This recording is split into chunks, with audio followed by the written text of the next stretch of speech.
Hi guys, तो कल हम लेवल्स का बात करते हैं कि कल निफ्टी कहाँ पे कामकाज कर सकता है और हमको कैसे इंट्राडे में मार्केट को हैंडल करना है। नो एसजीएक्स, नो ग्लोबल, हमको किसी से कुछ मतलब नहीं है, हमको सिर्फ इंट्राडे में लेवल से मतलब है। तो मैंने डेली चार्ट खोल के रखा है। डेली चार्ट में आप देख सकते हो कि एक पॉज कैंडल बनी हुई है। अब अगर मार्केट ने ऊपर जाना है यहाँ से, तो दो चीज़ करनी चाहिए उसको। या तो गैप अप खुल के सीधे ऊपर बनाए, मतलब बुलिश मारू बोजू या इस टाइप की कैंडल बनाए। दूसरा, गैप डाउन खुले लेकिन रिकवर करे, है ना। गैप डाउन खुले, रिकवर करके इस कैंडल के बॉडी के ऊपर जाने लगे। अगर ऐसा होता है तब तो हम एक कॉल की पोजीशन ट्राई कर सकते हैं। तो हमको क्या करना है, अगर मार्केट गैप डाउन खुलता है और इस कैंडल की बॉडी के ऊपर जाने लगता है तो आप 20-25 पॉइंट का कुछ भी एसएल लगाइए और 100-150 पॉइंट के लिए बैठ जाइए। अब गैप डाउन या फ्लैट के केस में क्या करना है, जैसे ही इस कैंडल का लो ब्रेक होगा,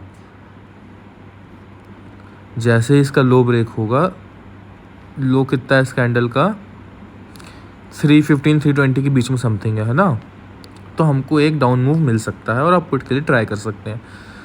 अब क्यों, मैं रीज़न बताता हूँ। एक तो हम रेजिस्टेंस पे हैं। आपने एम पैटर्न देखा, निफ्टी आया, एम पैटर्न का ब्रेकडाउन दिया, उसको फिर रीटेस्ट कर रहा है और रीटेस्ट करते टाइम इसने बुलिश कैंडल के बाद एक पॉज कैंडल बनाई है। अब ये जो कैंडल है ये पॉज कैंडल है, ये शूटिंग स्टार प्रॉपर नहीं है। तो अगर मार्केट इसके ऊपर जाती है तो मतलब बुलिश मोमेंटम अपना कंटिन्यू कर रही है, लेकिन अगर यहाँ से रेड कैंडल बनती है तो मतलब यहाँ से मार्केट घूम रहा है वापस नीचे के साइड और ये एक ब्रेकडाउन के रीटेस्ट पॉइंट पे भी है।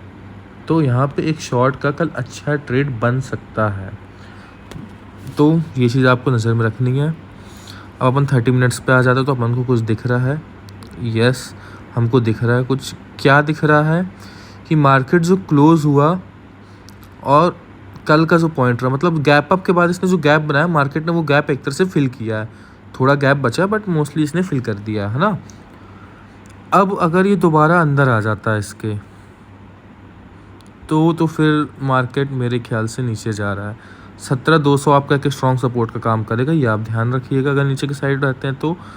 और अगर 17,200 के भी अंदर आ जाता है मंडे को या ट्यूसडे तक, मतलब 17,200 के अंदर काम करने लगता है, तो फिर चांसेस है कि हम दोबारा 16,750 तक एक विज़िट मारें या 16,800 तक विज़िट करें।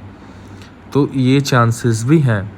और अगर 17,200 के अंदर नहीं जाता, वहाँ से घूम जाता है, तो फिर ये एक बॉटम में कप एंड हैंडल टाइप का छोटा सा 30 मिनट के टाइम फ्रेम में बना के एक ऊपर के साइड 750, 800 ऐसे तक का मोमेंटम आपको पोजिशनली दे सकता है। तो इंट्राडे के आपके लेवल्स हैं। सबसे पहले तो आपका 17,300 ही लेवल हो गया खुलने का ही, इसके नीचे जाने लगेगा तो जो आपने हमको डेली कैंडल मैंने आपको दिखाया रहा, उसको आपको ध्यान रखना है, उसके हाई लो को। जैसे ही उसका क्या कहते हैं बॉडी या उसका लो टूटता है, आपका शॉर्ट एक्टिवेट हो जाएगा और जैसे ही इस बॉडी के ऊपर जाते हैं तो आपका क्या कहते हैं लॉन्ग एक्टिवेट हो जाएगा। As simple as that. उसके अलावा हमको कुछ भी दिमाग नहीं लगाना है। टारगेट हमको बुक करने हैं तो आप 100-150 पॉइंट ले लो, टारगेट आराम से मिलेगा। क्योंकि अगर मार्केट को ऊपर जाना है तो ये इस कैंडल का हाई भी कल ब्रेक करेगा। ऐसा नहीं होगा कि इसके बाद एक रेंज में बंद हो जाए। और इन केस अगर ऊपर नीचे कहीं नहीं ज़्यादा रेंज प्ले आउट कर रहा है तो फिर आप मार्केट से पंगा मत लीजिए, क्योंकि फिर वो एक साइड फटेगा, कहीं भी फट सकता है। तो रेंज में मत खेलिए। अगर मोमेंटम दिख रहा है तो ही एंटर करिएगा, है ना।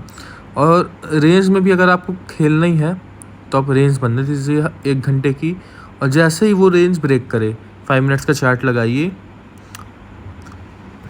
एक रेंज बनेगी और जब उस रेंज के किसी भी साइड जाए तो आप ट्रेड ले सकते हैं। Okay bye.